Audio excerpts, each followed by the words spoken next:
Good morning students. ये हमारी worksheet number 10 है, क्लास 10th। टॉपिक है अम्ल, क्षारक एवं लवण। इसमें बच्चे प्रिंटिंग एरर है, यहाँ पे डेट गलत दी हुई है 29। आप इसको ठीक कर लेना। आज 27 जुलाई है। अब देखो, पिछली वर्कशीट्स में हमने पढ़ा था कि जो अम्ल हैं और क्षारक हैं उनके भौतिक गुणधर्म क्या हैं और रासायनिक गुणधर्म क्या हैं। हमने ये चीज़ नोटिस की कि जितने भी अम्ल हैं सभी अम्लों के रासायनिक गुण समान होते हैं। ठीक है। इसके अलावा हमने पढ़ा था धातु के साथ जब भी अम्ल की अभिक्रिया होती है तो हाइड्रोजन गैस उत्पन्न होती हैं, क्योंकि जैसे हम अम्ल देखेंगे हाइड्रोक्लोरिक अम्ल HCl होता है, H2SO4 सल्फ्यूरिक अम्ल होता है, तो इनके अंदर हाइड्रोजन है। ये जो हाइड्रोजन है हाइड्रोजन आयन उत्पन्न करते हैं इसकी वजह से, और फिर उनसे हाइड्रोजन गैस उत्पन्न होती है।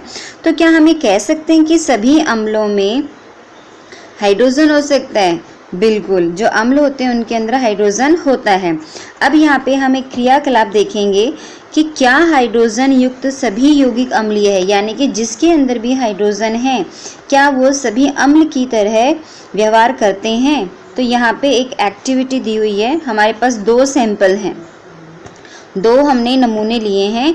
एक जो है इसके अंदर हमने क्या किया, तनुकृत अम्लीय विलयन डाला है और ये पूरा सेटअप लगाया हुआ है। विलयन के अंदर हमने लोहे की कील डाली है जो एनोड और कैथोड की तरह व्यवहार कर रही हैं। उसके बाद हमने इसको कनेक्ट कर दिया है 6 वोल्ट की बैटरी से, एक बल्ब से, और यहाँ पे स्विच है ऑन ऑफ करने के लिए। दूसरे सैंपल में हमने लिया है ग्लूकोज का विलयन। इस ग्लूकोज के विलयन को फिर हमने वही बाकी सारी चीज़ें सेम हैं, इसमें 6 वोल्ट की बैटरी है, बल्ब है और स्विच है। डिफरेंस क्या है कि फर्स्ट वाले में अम्लीय विलयन है और सेकंड वाले में ग्लूकोज का विलयन है। अब हम क्या नोटिस करेंगे, जैसे ही हम स्विच ऑन करते हैं तो जो हाइड्रोक्लोरिक अम्ल है इसमें विलयन में बल्ब जल उठता है, जबकि ग्लूकोज के विलयन में बल्ब नहीं जलता। ऐसा क्यों होता है ये हम यहाँ पे नोटिस करते हैं कि जो HCl है, हाइड्रोक्लोरिक अम्ल है, ये क्या करता है, आयनों में वियोजित हो जाता है। जो HCl होता है जब हम इसका विलयन बनाते हैं और फिर इसमें विद्युत धारा को प्रवाहित करते हैं तो ये टूट जाएगा H+ और Cl- आयन में, ये उनमें वियोजित हो जाते हैं। जबकि ग्लूकोज देखो, ग्लूकोज में जो फॉर्मूला है C6H12O6, तो इसके अंदर भी हाइड्रोजन प्रेजेंट है, लेकिन जब हमने इसमें से विद्युत धारा प्रवाहित की यहाँ पे आयनों का वियोजन नहीं होता। ग्लूकोज विलयन में आयनों में वियोजित ये नहीं हो रहा है, इसलिए ये विद्युत का चालन नहीं करता, जबकि HCl आयनों में वियोजित हो जाता है और इसलिए वो विद्युत का चालन करता है। तो जब भी ये प्रश्न पूछा जाए कि कोई विलयन जो है वो विद्युत का सुचालक है, कैसे पता चलेगा, आयनों की उपस्थिति के कारण। क्लियर। अब यहाँ पे हम देखते हैं कि जो HCl है ये कैसी आयन उत्पन्न कर रहा है, धन आयन बनाता है, हाइड्रोजन आयन। और ये जो धन आयन है, हाइड्रोजन आयन, इसकी वजह से ही इसमें अम्लीय गुण आते हैं। और हमने क्षारक के बारे में पढ़ा था, क्षारक हाइड्रोक्साइड आयन उत्पन्न करेगा और जो अम्ल होते हैं वो हाइड्रोजन आयन उत्पन्न करते हैं, इसलिए ये अम्लीय गुण भी दर्शाता है। जबकि ग्लूकोज विलयन में हाइड्रोजन आयन उत्पन्न नहीं कर रहा तो ये अम्लीय गुण भी नहीं दर्शाएगा। अगर हम लिटमस पेपर से टेस्ट करेंगे तो जो अम्लीय माध्यम है जहाँ पे हाइड्रोजन आयन उत्पन्न होती हैं वो लिटमस पेपर को, नीले लिटमस पेपर को लाल कर देंगे, लेकिन ग्लूकोज हो गया ये नहीं देगा, लिटमस पत्र का टेस्ट नहीं देगा, क्योंकि यहाँ पे हाइड्रोजन आयन ही उत्पन्न नहीं हुई है। हाइड्रोजन आयन उत्पन्न नहीं हुई है तो ये जो है अम्लीय माध्यम भी नहीं है। और उदाहरण आप देख सकते हो, अल्कोहल। अल्कोहल का फॉर्मूला होता है C2H5OH। ये जो अल्कोहल है ये भी हाइड्रोजन आयन यहाँ पे उत्पन्न नहीं कर रहा है, तो जो अल्कोहल होता है ये भी जो है एक उदासीन विलयन है, इसमें से भी विद्युत धारा का प्रवाह नहीं होगा। क्लियर। नेक्स्ट, अब हम यहाँ पे पढ़ रहे हैं जलीय विलयनों में अम्ल की क्रिया और जलीय विलयन में क्षारक की क्रिया। तो आप इसमें देखोगे जल की उपस्थिति में HCl गैस अम्लीय प्रकृति को दर्शाता है। ऐसा क्यों होता है? क्योंकि हमने विलयन कैसा लिया है? जलीय विलयन, तो वहाँ पर वो हाइड्रोजन आयन उत्पन्न करता है और हाइड्रोजन आयन उत्पन्न होंगी तो वो अम्लीय व्यवहार करेगा और नीले लिटमस पत्र को लाल कर देगा। लेकिन अगर हम HCl गैस ले रहे हैं और साथ में हमारा जो लिटमस पत्र है वो शुष्क है, ड्राई है, सूखा हुआ है अगर लिटमस पेपर, तो ये यहाँ पर क्या होगा? आयन ही नहीं उत्पन्न होंगी, और आयन उत्पन्न नहीं होंगे तो ये अम्लीय प्रकृति नहीं दर्शाएगा और ये लिटमस पेपर के रंग को भी नहीं बदलेगा। नेक्स्ट पॉइंट, HCl गैस को जब हम H+ आयन, HCl गैस जब H+ जल के साथ क्रिया कर हाइड्रोनियम आयन उत्पन्न करता है, तो यहाँ पे आप देखोगे जो HCl है ये H+ और Cl- आयन में वियोजित हो जाता है। ये जो H+ है जब हम इसको जलीय विलयन बनाएंगे तो ये इस जल से अभिक्रिया कर लेगा और यहाँ पे क्या बनाएगा? H3O+ यानी कि हाइड्रोनियम आयन। तो इस हाइड्रोनियम आयन के कारण अम्लीय गुण प्रदर्शित होते हैं। ऐसे ही क्षारक जो होते हैं, क्षारक को जब हम जल में घोलते हैं तो ये OH- यानी कि हाइड्रोक्सिल आयन उत्पन्न करते हैं।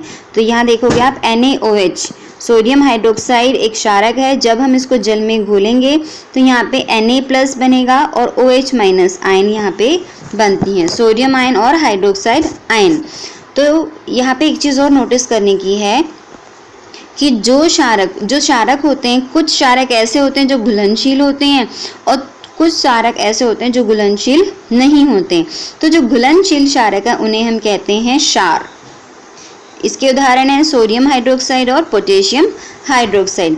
लेकिन कुछ क्षारक जो घुलनशील नहीं हैं उनका उदाहरण है कॉपर हाइड्रोक्साइड और कैल्शियम हाइड्रोक्साइड। तो इससे हमने क्या निष्कर्ष निकाला कि सभी क्षार क्षारक होते हैं, लेकिन जो सभी क्षारक हैं वो क्षार नहीं होते। क्लियर? ऐसे क्यों है? देखो, जो क्षारक होते हैं उनको हमने दो कैटेगरी में डिवाइड किया, एक जो घुलनशील हैं और एक जो अघुलनशील हैं। जो घुलनशील हैं उन्हें हम क्षार कहते हैं। तो आप देखोगे जितने भी क्षार हैं ये सब क्या हैं? क्षारक हैं। लेकिन सभी क्षारक क्षार नहीं होते क्योंकि इनमें कुछ ऐसे भी क्षारक हैं जो घुलनशील नहीं होते, तो वो आप उसको क्षार नहीं कह सकते। नेक्स्ट यहाँ पे लास्ट चीज़ जो समझाई गई है वो है अम्ल में जल या जल में अम्ल, यानी कि जो सांद्र अम्ल होता है हमें उसे तनु अम्ल करना पड़ता है तो उसमें हम जल मिलाते हैं। अब आपको ये ध्यान रखना है कि जल के अंदर हम अम्ल मिलाएंगे या अम्ल के अंदर हम जल मिलाएंगे। तो बेटे हम क्या करेंगे, हम एक बीकर में जल लेंगे और इस जल में हम एक कांच की रॉड की सहायता से बूंद बूंद करके अम्ल को मिलाते हैं। जैसे हमने यहाँ पे एक बूंद अम्ल की डाली और फिर उसको हम मिक्स कर देते हैं। ऐसा क्यों होता है? क्योंकि अम्ल और जल के बीच में जो अभिक्रिया होती है ये ऊष्माक्षेपी होती है। यहाँ पे बहुत अधिक मात्रा में ऊष्मा उत्पन्न होती है। तो जैसे ही यहाँ पे जल की बूंद गिरी, ऊष्माक्षेपीय अभिक्रिया हुई, जल क्या करेगा? उस ऊष्मा को अवशोषित कर लेगा। फिर दूसरी बूंद डाली, फिर उसकी ऊष्मा को अवशोषित कर लेगा। इस तरीके से हम अम्ल को तनुकृत करते हैं। जल को मिलाना जो है अम्ल में उसको हम कहते हैं तनुकृत करना।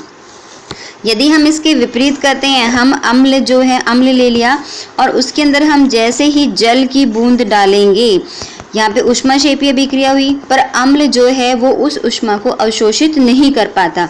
परिणाम स्वरूप क्या होगा? ये जो अम्ल है ये विस्फोटक की तरह बाहर निकलेगा और ये असफलित होकर बाहर आ जाता है, हमारे ऊपर ही गिर जाएगा।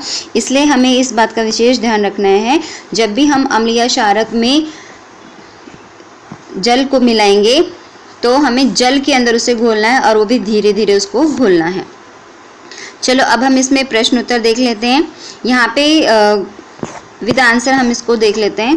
फर्स्ट क्वेश्चन है हमारा, अल्कोहल विलयन अम्लीय गुण प्रदर्शित नहीं करता, क्यों? तो ये मैंने आपको ऊपर भी बताया था। अम्लीय गुण कौन प्रदर्शित करेगा? जो हाइड्रोजन आयन उत्पन्न करता है। तो ये नहीं कर रहा है, इसका मतलब यहाँ पे हाइड्रोजन आयन उत्पन्न ये नहीं करता है।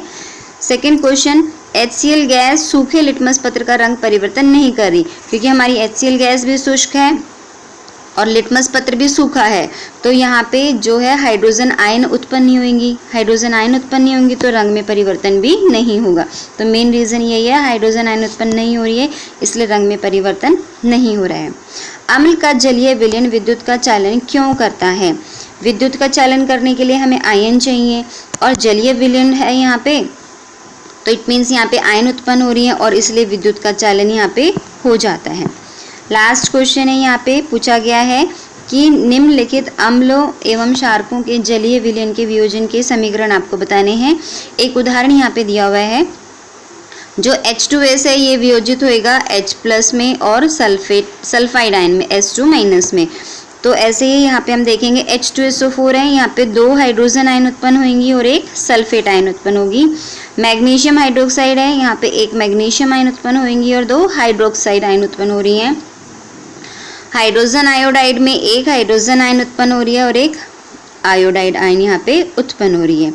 आप एक चीज़ यहाँ पे देखोगे वर्कशीट में क्वेश्चन नंबर 5 भी दिया हुआ है कि अम्ल का जलीय विलयन क्यों विद्युत का चालन करता है। तो बेटे ये क्वेश्चन नंबर 3 में हम डिस्कस कर चुके हैं, अम्ल का जलीय विलयन विद्युत का चालन क्यों करता है। तो ये आज की वर्कशीट थी, आई होप आपको ये क्लियर हो गई होगी।